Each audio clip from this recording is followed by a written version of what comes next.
इस कहानी की शुरुआत में हमें बताया जाता है कि बहुत समय पहले स्वर्ग और पृथ्वी पर एक बड़ी आपदा आई थी जिससे दुनिया बर्बाद हो गई, जिसमें काफी लोगों की जाने गई। लेकिन फिर सभी देवता और स्पिरिट पहाड़ों पर बस गई, जिससे फिर से दुनिया में शांति बहाल हुई। फिर अब हमें एयरलॉन्ग गॉड यांग जियांग को दिखाया जाता है जो अपनी उड़ने वाली शिप पर बैठा हुआ माउथ ऑर्गन बजा रहा होता है। तभी शिप का फ्यूल खत्म होने की वजह से शिप रुक जाती है। तभी यांग का साथी लेन फ्यूल लेकर आता है और शिप के इंजन में डालकर उसे वापस चालू कर देता है। फिर वो यांग के पास आकर उसे बताता है कि फ्यूल का आखिरी बैरल ही बाकी रह गया है और हमने काफी समय से कोई काम नहीं किया, जिससे हमारे पास बिल्कुल भी पैसे नहीं रहे। तभी वहाँ याओ भी आ जाता है जो इस शिप को चलाया करता था। लेन याओ को बताता है कि हमारे पुराने दिन कितने अच्छे थे जब हम गॉड होने की वजह से आसमान में कहीं भी उड़ सकते थे, लेकिन उस प्राकृतिक आपदा ने पक्षियों के अलावा सबसे उड़ने वालों की काबिलियत छीन ली। तभी उनके लिए एक लेटर आता है जिसमें यांग का डॉग जियोटियान उसके पास ले आता है, जिसमें पेंगलाई डिवाइन पैलेस ने एक चोर की खबर थी जो लोगों को नकली दवाइयां बेचा करता था, इसीलिए उसे पकड़ने पर इनाम रखा हुआ था। लेन कहता है कि हमें उसे पकड़ना होगा क्योंकि वो तीनों बाउंटी हंटर थे जो पैसे के लिए अब चोरों को पकड़ने का काम करते थे। जियान अपनी छोटी शिप लेकर डिवाइन रियल्म के पेंगलाई आइलैंड पर आ जाता है जहाँ से उस चोर की खबर मिली थी। पेंगलाई आइलैंड बहुत ज्यादा डेवलप था और वहाँ बहुत से लोग बसे हुए थे। यांग पेंगलाई के डार्क साइड में जाता है जहाँ उस मेडिसिन बॉय को दवाई लेने के बहाने बुलाता है और उसे उसका इनाम वाला पोस्टर दिखाता है। तो मेडिसिन बॉय उसे कहता है कि तुम मुझे पकड़ नहीं सकते और अपने साथी को उस पर हमला करने भेजता है क्योंकि उसे नहीं पता था कि वो गॉड है। वो डीमन जियांग पर हमला करता है लेकिन यांग उसके वार से बचता है और अपने एक हमले से ही उस डीमन को बेहोश कर देता है। यह देखकर वो मेडिसिन बॉय वहाँ से भागने लगता है। यांग भी उसका पीछा करता है और उसे पकड़ने वाला होता है कि तभी उसकी शिप का फ्यूल खत्म हो जाता है, जिससे वो मेडिसिन बॉय खुश होता है कि तुम मुझे पकड़ नहीं सकते। लेकिन तभी यांग के साथी जाल डालकर उसे पकड़ लेते हैं और उसे शिप पर ले आते हैं। यांग लेन से कहता है कि तुम परफेक्ट टाइम पर आए हो। तो लेन बताता है कि सब जियोटियन की वजह से हुआ, उसने तुम्हें सूंघ लिया था। जियोटियन डर का गॉड डॉग होता है जो अपनी पावर की वजह से ह्यूमन में भी बदल सकता था।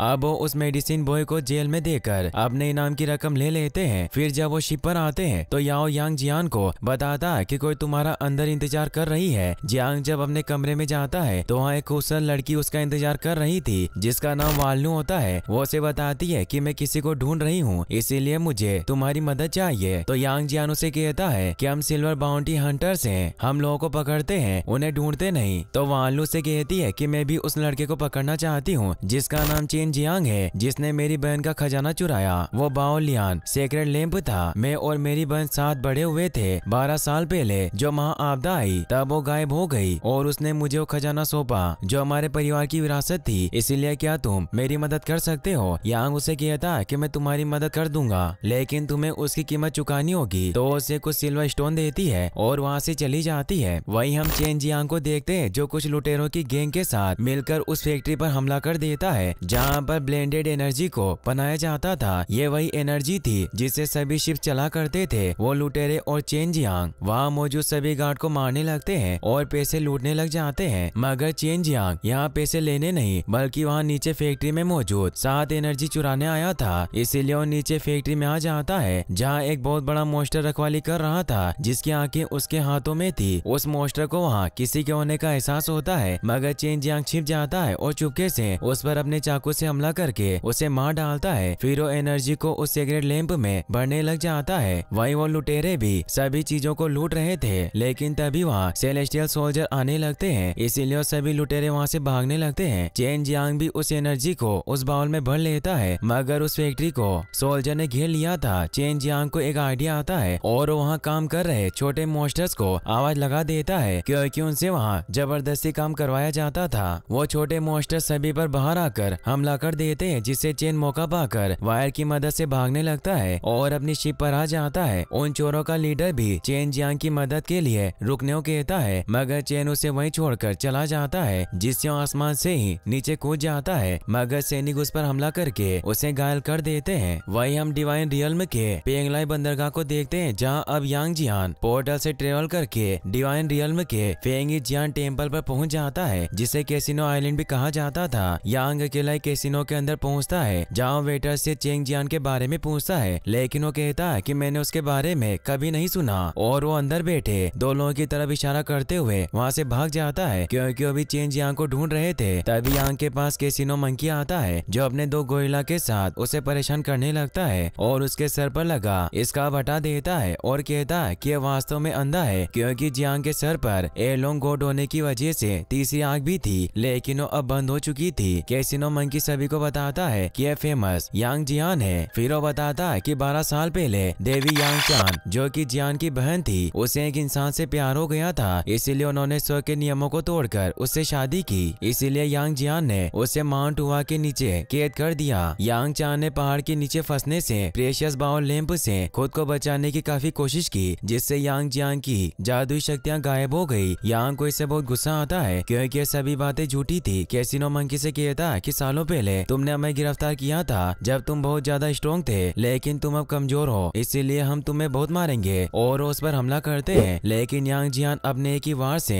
कैसीनो मंकी के दोनों साथियों को नीचे गिरा देता है। अब वहाँ पर मो ब्रदर्स भी आ जाते हैं जिनके नाम मो लिहोंग और मो लिहाई होते हैं और ये दोनों वही थे जिनकी तरफ वेटर ने इशारा किया था क्योंकि ये दोनों भी चेंग जियांग को ढूंढ रहे थे। उन्हें देखकर कैसीनो मंकी वहाँ से भाग जाता है। मो ब्रदर्स यांग के पास आते हैं और से कहते हैं कि 12 साल पहले माउंट हुआ पर जो घटना हुई थी उसके बाद से हमने तुम्हें नहीं देखा, लेकिन अब हमें पता चला कि तुम एक सिल्वर बाउंटी हंटर बन चुके हो। यांग कहता है कि मैं यहाँ खाना खाने आया था, तो मो लिहाई उसे कहता है कि मैंने सुना है कि तुम किसी की तलाश कर रहे हो, लेकिन हम भी उसे ढूंढ रहे हैं, इसीलिए तुम उसके पीछे मत जाओ और अगर तुमने हमारे काम में टांग अड़ाई तो तुम्हारे लिए बहुत बुरा होगा। यांग वहाँ से चला जाता है। वो टहलता हुआ जा रहा था तभी चेन जियांग वहाँ से भागता हुआ गुजरता है क्योंकि कुछ गुंडे उसका पीछा कर रहे थे। ये वही गुंडे थे जिन्हें चेन जियांग सुबह धोखा देकर भागा था, इसीलिए उसे घेर लेते हैं। गुंडों का लीडर चेन से कहता कि मुझे पता है तुमने वहाँ फैक्ट्री से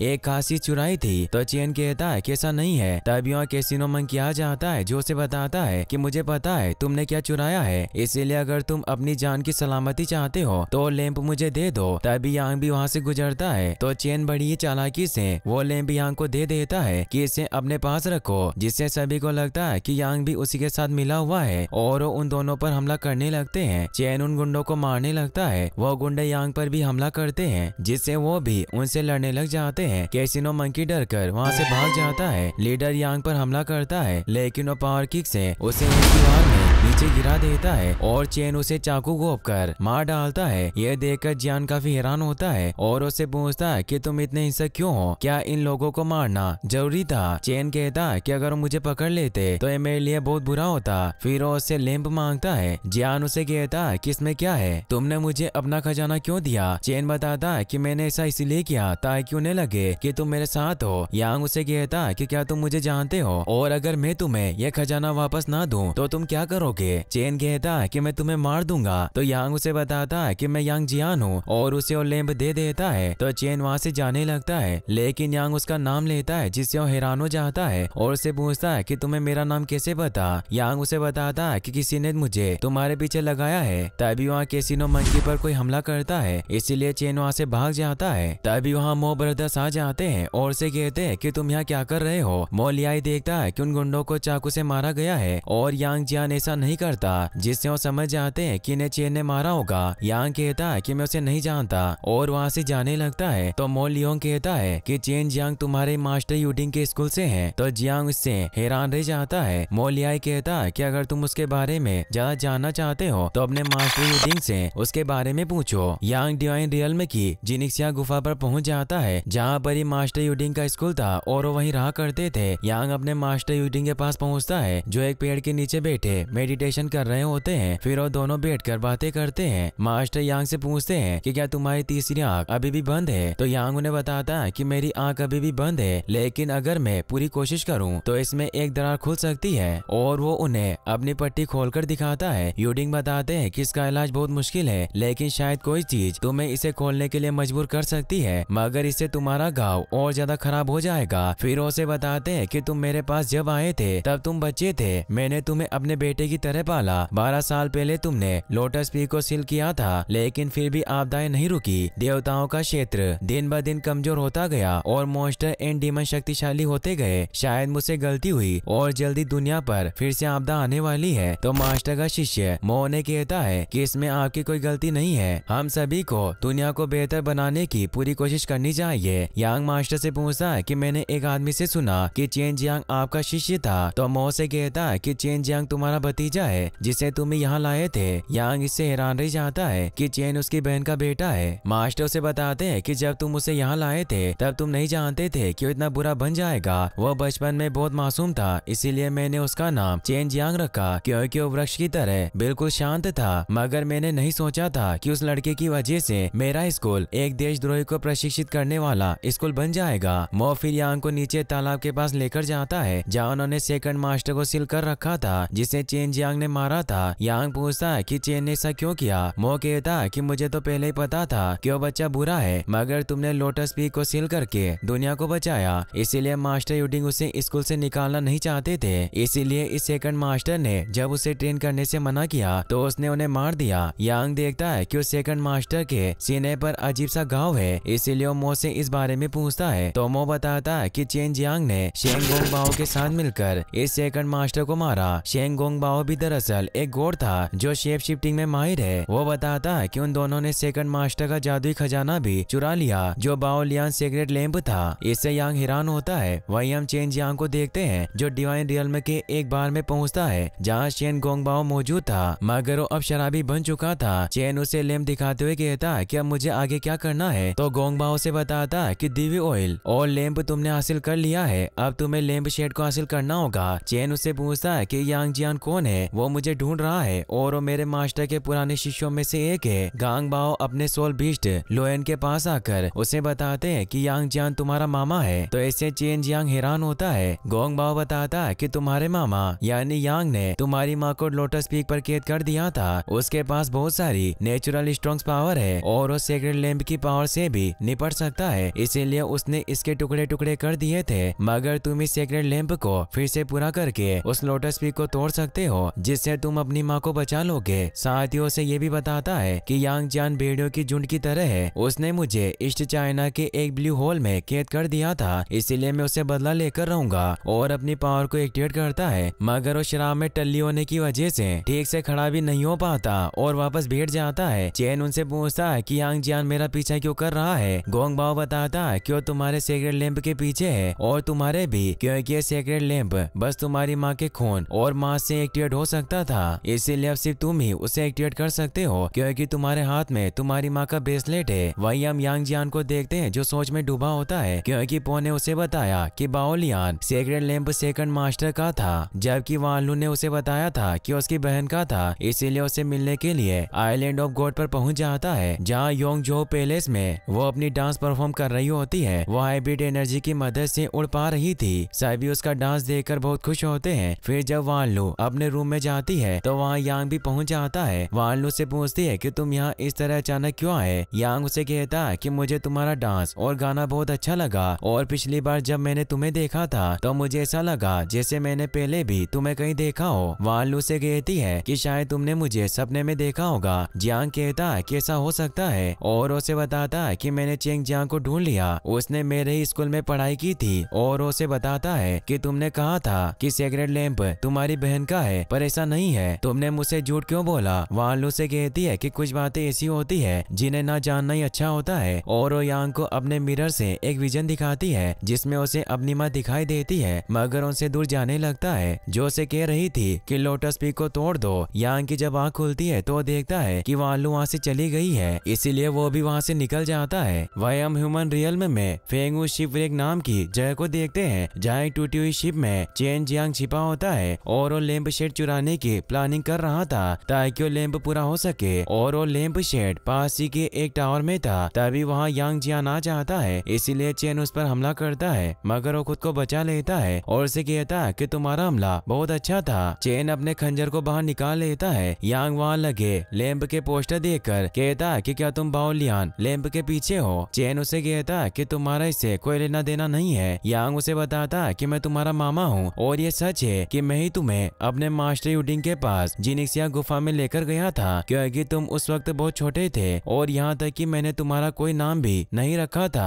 पर मुझे नहीं पता था कि तुम यहाँ इतने बिगड़ जाओगे। चेन उसे बताता है कि वहाँ मास्टर ने मुझे कुछ नहीं सिखाया और मुझे हर दिन पीटा जाता था। उन्होंने मुझे भूखा रखा, साथ ही उन्होंने मुझे बिना पिता का लड़का कहा। यांग को बहुत बुरा लगता है कि उसका ख्याल नहीं रखा गया। वो उसे कहता है कि मुझे बिल्कुल नहीं पता था कि वो तुम्हारे साथ ऐसा करेंगे, पर फिर भी तुम्हें उस सेकंड मास्टर को नहीं मारना चाहिए था। तो चेन गुस्से में उसे कहता कि तुम्हें भी मेरी माँ को लोटस पीक पर नहीं गाड़ना चाहिए था और उस पर हमला करता है, मगर जियांग बच जाता है और उसे पकड़ लेता है। तभी वहाँ मो ब्रदर्स भी आ जाते हैं और वो चेन जियांग से कहते हैं कि तुमने अपने मास्टर को मार डाला, इसीलिए तुम्हें स्व के नियमों के हिसाब से अरेस्ट किया जाएगा, इसीलिए तुम सरेंडर कर दो। यांग चेन को छोड़ देता है और उसे वहाँ से भागने देता है ताकि वो मो ब्रदर्स उसे पकड़ न सके। मो ब्रदर्स उस जगह को बर्बाद कर देते हैं, मगर चेन वहाँ से पानी में भाग जाता है। यहाँ जियान बाहर आता है और उसे लैम्प शेड की ड्राइंग दिखाई देती है जिसकी लोकेशन को उसमें पॉइंट किया हुआ था, इसीलिए उसे अपने पास रख लेता है। मो ब्रदर्स यांग जियान पर गुस्सा करते हैं कि तुमने चेन को भागने दिया, इसीलिए अब हमें तुम्हें पकड़ कर ले जाना होगा।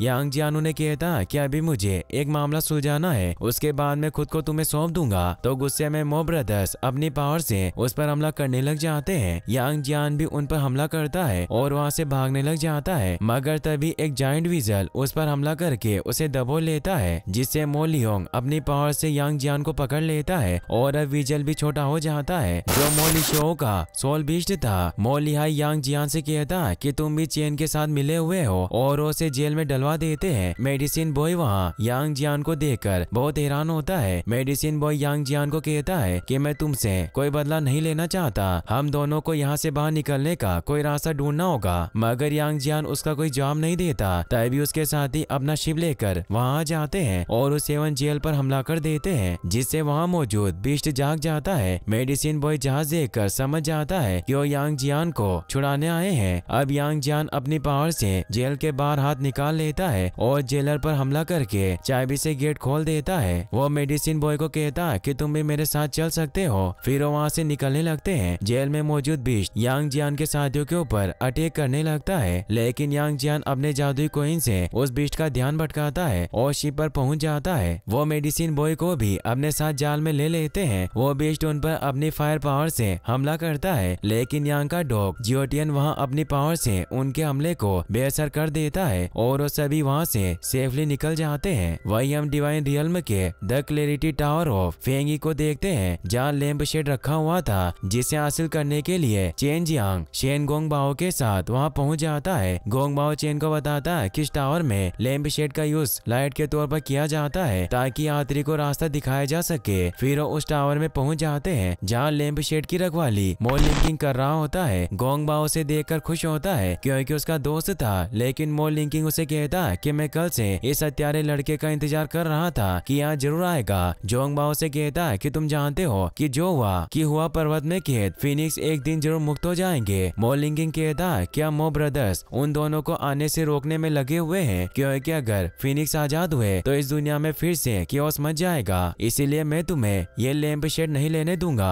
गोंग बाओ कहता है कि तुम मुझसे लड़ना चाहते हो और अपनी तलवार निकाल कर उस पर हमला करने आता है, मगर जोंग बाओ अपनी शराब की बोतल की वजह से ठीक से लड़ नहीं पाता और घायल हो जाता है। तो उसका लोयन बीस्ट उसके पास आता है और उसे अपनी एनर्जी देता है, जिससे वो दोनों मिलकर मो लिंकिंग पर हमला करने लग जाते हैं। चेन मौका देकर उस लैम्प शेड के पास जाने लगता है, मगर मो लिंकिंग उसे देख लेता है, इसीलिए अपनी डिवाइन फॉर्म को एक्टिवेट करके वहाँ मौजूद पुल को तोड़ देता है, जिससे चेन नीचे गिरने लगता है, मगर गोंग बाओ से बचा लेता है। गोंग बाओ भी अब अपनी सोल पावर को एक्टिवेट कर लेते हैं, क्योंकि उनके पास ब्लैक मैजिक की पावर थी। वो अपने लोयन के डोपलगैंगर बनाकर उस पर हमला करने लगता है, जिससे मो लिंकिंग कमजोर पड़ने लगता है, मगर वो असली गोंग बाओ को पहचान लेता है और उस पर हमला करके उसे दूर गिरा देता है। तभी चेन अपनी सोल बिस्ट को एक्टिवेट करके मो लिंकिंग पर हमला करने लगता है, लेकिन लिंकिंग उसे रोक लेता है, मगर पीछे से गोंग बाओ उसे मार डालता है। मरते मरते लिंकिंग चेन से कहता है कि तुमने इतनी छोटी सी उम्र में ब्लैक मैजिक सीख लिया। तो चेन कहता है कि मैं जीतने के लिए कुछ भी कर सकता हूँ, और अब वो लैम्प शेड को हासिल कर लेता है। तभी वहाँ बहुत सारी शॉट का हमला होने लगता है, जिससे चेन और गोंग भागने लगते हैं, मगर वो टावर टूट जाता है और वो लैम्प शेड भी दूर गिरने लगता है। इसीलिए चेन उसे लेने के लिए शॉट की तरफ ही कूद जाता है, जिससे जब वो लैंप शेड चेन के हाथ पर बंधे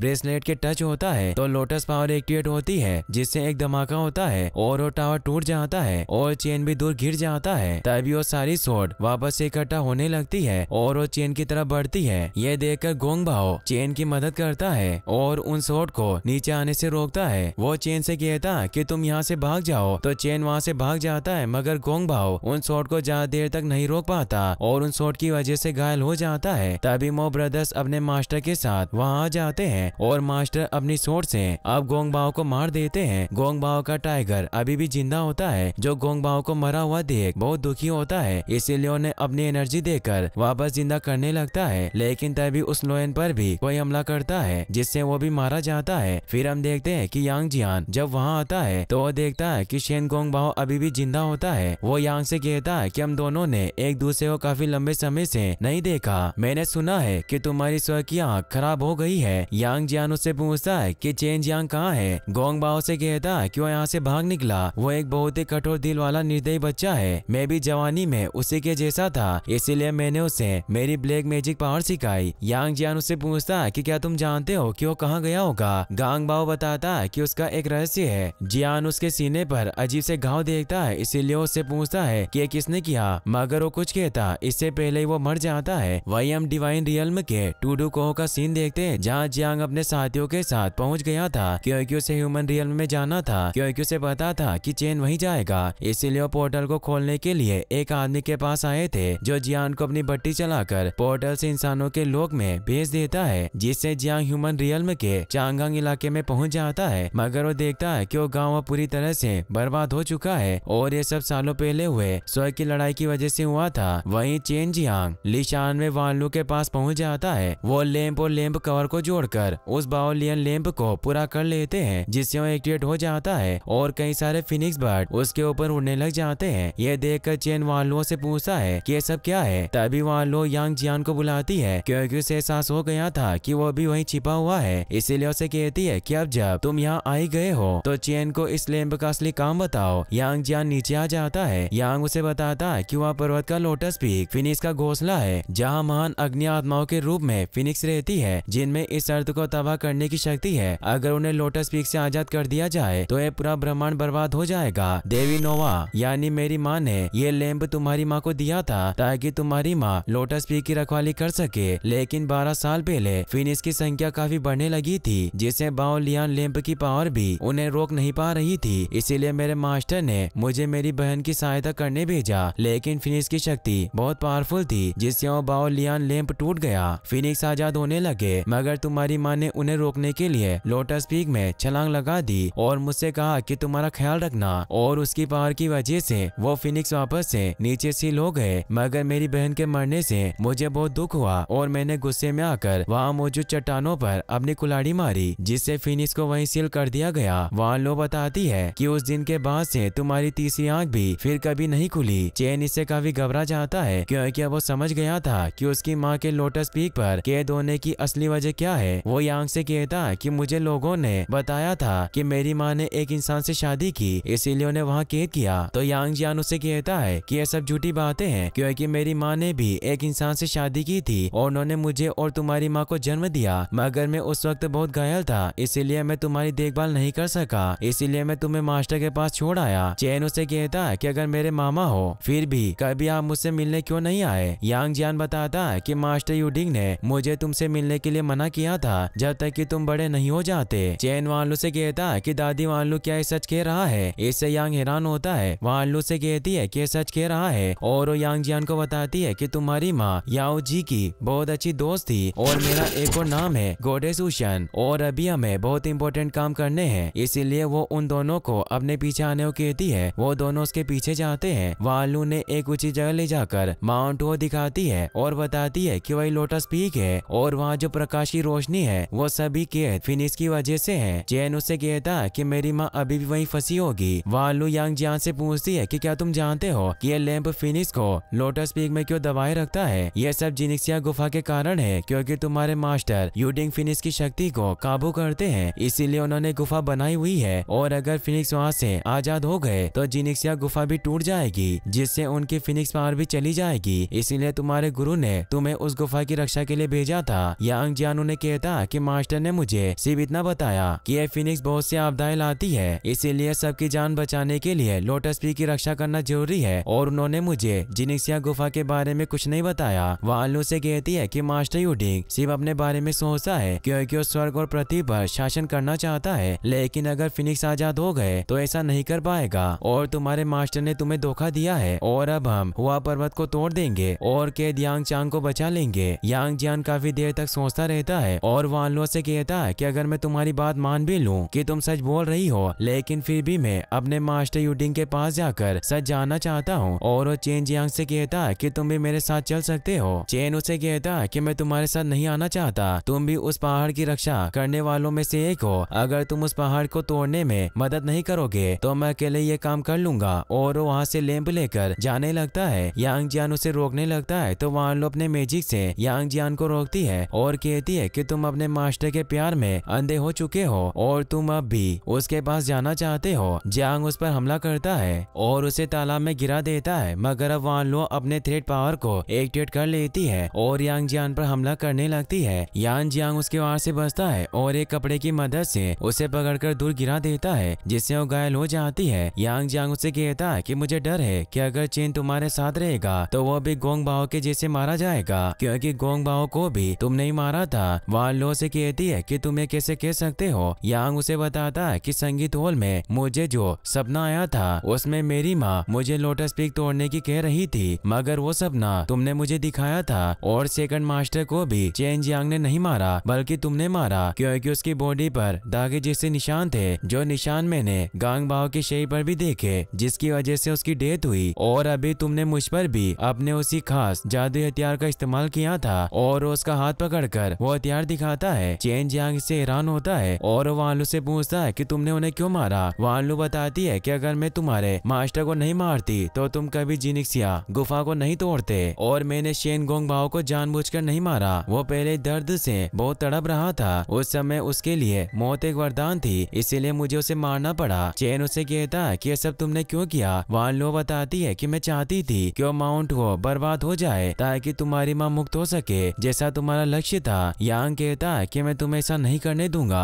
और अपनी पावर को एक्टिवेट कर लेता है। यह देखकर चेन यांग को रोकने के लिए अपने ब्रेसलेट से उस लैंप को एक्टिवेट कर लेता है। यह देखकर वान लू वहाँ से भाग जाती है। चेन अपनी सोल पावर से यांग के ऊपर हमला करने लगता है, मगर यांग उसके वार से बचता है और उसके ब्रेसलेट से वो लैंप अलग कर देता है। चेन काफी कमजोर होकर बेहोश हो जाता है। चेन की जब आंख खुलती है तो वो देखता है कि यांग उसके सामने बैठा हुआ था। चेन देखता है कि लैंप उसके पास ही है, लेकिन उसका ब्रेसलेट गायब है, इसीलिए यांग से कहता है कि उसे मुझे वापस दे दो। यांग उसे कहता है कि बहुत गर्म हो गया था, इसीलिए मैंने इसे निकाल लिया। चेन उसे कहता है कि हमेशा मेरी कलाई से बंधा हुआ था, इसीलिए कोई इसे खोल नहीं पाया, तो तुमने इसे कैसे खोल लिया। तो यांग उसे कहता है कि शायद ये हम दोनों के खून के रिश्ते की वजह से है, और इस ब्रेसलेट को तुम्हारी माँ ने कूदने से पहले अपने बालों से बनाया था और कहा था कि इसे मैं तुम्हें दे दूं। चेन उसे वापस अपने हाथ में बांध लेता है। यांग कहता है कि अब हमें हुआ पर्वत पर जाना होगा और वो आगे बढ़ने लगता है। इससे चेन हैरान होता है कि यांग उसका साथ दे रहा है और अब वो भी उसके साथ आगे बढ़ने लगता है। यांग तेजी से आगे बढ़ रहा था और ये सब उसकी 9 रेओल किंग स्किल की वजह से था। धीरे धीरे चेन भी यांग के कदमों पर चलकर 9 रिवॉल्विंग स्किल को सीख जाता है। यांग भी इसे सीखने में उसकी मदद करता है और अब धीरे धीरे चेन भी यांग को पसंद करने लगता है कि वो ऐसे काफी दिनों तक चलते रहते हैं। और अब वो फाइनली हुआ पर्वत पर पहुंच जाते हैं जहाँ चेन की माँ रहा करती थी। उस घर में चेन को अपने बचपन की यादें याद आती है और जब वो झूले में खेला करता था। फिर वो दोनों आगे बढ़ते हैं। यांग एक सीक्रेट दीवार से लोटस पीक पर जाने का दरवाजा खोलता है, जिससे वो पूरी जगह बदल जाती है। उस रास्ते में बहुत सारी मूर्तियां लगी हुई थी। लोटस पीक पर उन्हें फिनिक्स दिखाई देती है जो वहाँ सील थी और वहाँ यांग को अपनी कुल्हाड़ी नजर आती है जिसने उसने पहाड़ों को तोड़ दिया था।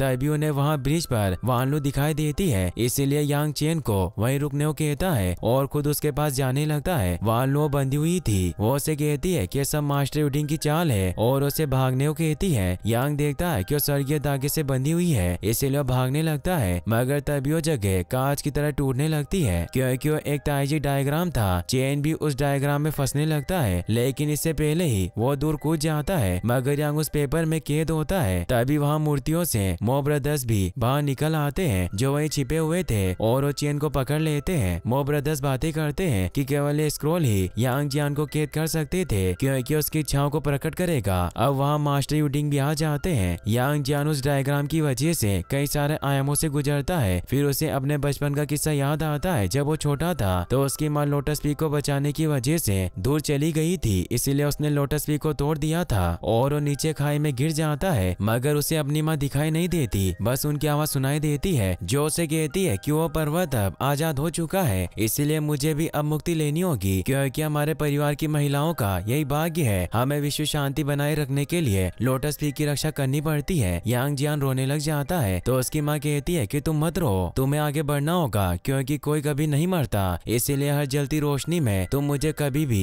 कहीं भी देख सकते हो। मगर यांग जियान उनकी बातें नहीं समझता क्योंकि उस वक्त उसने अपनी माँ को पाने के लिए वो लोटस पीक तोड़ी थी। अब जब वो आगे बढ़ता है तो मास्टर उसे जिनिक्सिया गुफा का सीन दिखाते हैं। जब उसने उसे गुफा को सील करने को कहा था, जियांग समझ गया था कि यह सब एक ताइजी डायग्राम है, इसीलिए वो उस गेम को गलत तरीके से खेलता है। अब उसे मास्टर दिखाई देते हैं जिनसे वो कहता है कि मैंने कौन सा अपराध किया है कि आपने मुझे इस डायग्राम में फंसाया और मुझे झूठी यादें दिखा रहे हो। यूडिंग कहते हैं कि मैं तुम्हें लोटस पीक को बर्बाद करने नहीं दे सकता। तो यांग जियान कहता है कि वहाँ लोगों की बातें सच थी, इन फिनिक्स के साथ जिनिक्सिया गुफा जुड़ी हुई है। यूडिंग कहते हैं कि जिनिक्सिया को बचाने के लिए कुछ भी कर सकता हूँ। यांग जियान उन्हें कहता है कि आपकी वजह से मेरी बहन यांग जान इस गुफा के नीचे फंस गई। यूडिंग कहते हैं कि यही उसकी नियति थी और उसे बताते हैं कि तुम्हारे परिवार के सभी माँ और बेटे दुनिया की तबाही से जुड़े हुए हैं। विश्व शांति बनाए रखने के लिए तुम्हारे परिवार की माताओं को माउंट हुआ की रक्षा करनी पड़ती है और उनके बेटे की नियति है कि वो अपनी माँ को बचाने के लिए इस माउंट हुआ को तोड़ने की कोशिश करते हैं। मगर वो ये नहीं जानते कि अगर वो पहाड़ को नष्ट कर देंगे तो लोटस पीक भी नष्ट हो जाएगा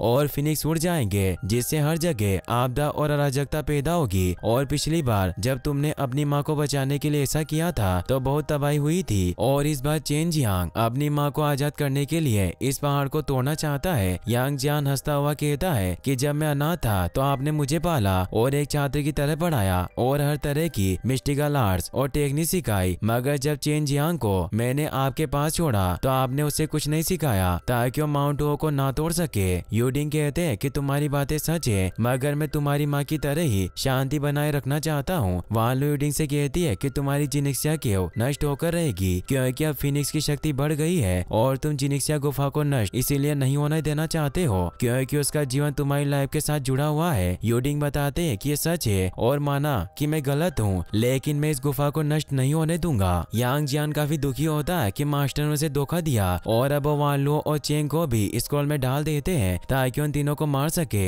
और अब मो लियोंग अपने सुरों की पावर से उन तीनों पर हमला करने लग जाता है। यांग जियान उन हमलों से बचता है और अब चेन खुद को बचाने के लिए उस दिव्य लैंप की पावर को एक्टिवेट कर लेता है, मगर इससे उसे बहुत दर्द हो रहा था। यांग और वान लू भी उसकी मदद करते हैं जिससे वो मो ब्रदर्स के हमलों को रोक पा रहे थे। तभी उस डायग्राम में फिनिक्स बर्ड का पंख टकराता है जो डायग्राम से भी आर पार हो रहा था। इससे यांग जियान समझ जाता है कि वो फिनिक्स के जरिए बाहर निकल सकता है, इसीलिए वो चेन जियांग को छोड़कर नीचे की तरफ भागता है। मो ब्रदर्स उसे रोकने की कोशिश करता है मगर उनके वार से बचता हुआ फिनिक्स के पंख को पकड़ लेता है और अब वो ध्यान लगाकर अपनी तीसरी आंख भी खोल लेता है जिससे वो डायग्राम से बाहर निकल आता है। वो मास्टर यूडिंग से कहता है कि अब मैं तुम्हारी गलतियों के लिए तुम्हें माफ नहीं करूंगा और अपने डिवाइन स्टेचू पावर को एक्टिवेट कर लेता है और वहाँ पड़ी अपनी कुल्हाड़ी को भी उठा लेता है। यह देखकर मास्टर और मो ब्रदर्स मिलकर यांग जियान पर हमला करने लगते हैं जिससे यांग को चोट लगती है, मगर वो दोबारा खड़ा हो जाता है और अब वो फाइनली अपनी कुल्हाड़ी को बाहर निकाल लेता है जिससे वहाँ के कुछ फिनिक्स भी आजाद होने लगते हैं। यांग मास्टर से कहता है कि मेरी माँ आपकी गुफा की नहीं बल्कि इस दुनिया को बचाना चाहती थी और वो उन फिनिक्स की पावर के साथ मास्टर पर हमला करता है जिससे मास्टर और मो ब्रदर्स खत्म हो जाते हैं और अब उसकी तीसरी आंख वापस बंद हो जाती है। वो डायग्राम भी अब खुल जाता है जिससे वान लू और चेन जियांग बाहर आ जाते हैं। यांग चेन को बताता है कि तुम्हारी माँ जिनिक्सिया गुफा को नहीं बल्कि लोगों को बचाना चाहती थी, इसीलिए अब तुम इस लोटस पीक को नष्ट कर सकते हो। और अब चेन जियांग यांग की कुल्हाड़ी और उस लैंप की पावर से उस लोटस पीक पर वार करता है जिससे उसमें दरार पड़ जाती है और वहाँ नीचे के सभी फिनिक्स बर्ड आजाद होकर बाहर निकलने लग जाते हैं। वो तीनों भी नीचे गिर जाते हैं। चेन अपनी माँ को पत्थरों के नीचे ढूंढने लगता है, तभी उसे अपनी माँ की वॉइस आती है तो दौड़कर उनके पास जाता है, मगर वो उनके आर पार निकल जाता है क्योंकि वो सिर्फ उनकी सोल थी। चांग यान अपने बेटे से कहती है कि अब तुम बड़े हो गए हो और यांग को कहती है कि भाई मैं तुम्हें फिर से कह रही हूँ कि चेन का ख्याल रखना। तो चेन अपनी माँ से पूछता है कि आप कहाँ जा रही हैं। चांग यान बताती है कि मुझे भी फिनिक्स के साथ जाना होगा क्योंकि मुझे विश्व और तुम्हारी रक्षा करनी है। ये कहकर वो डस्ट बनकर उड़ने लगती है। चेन इससे काफी दुखी होता है कि इतना सब कुछ करने के बाद भी वो अपनी माँ को नहीं पा सका।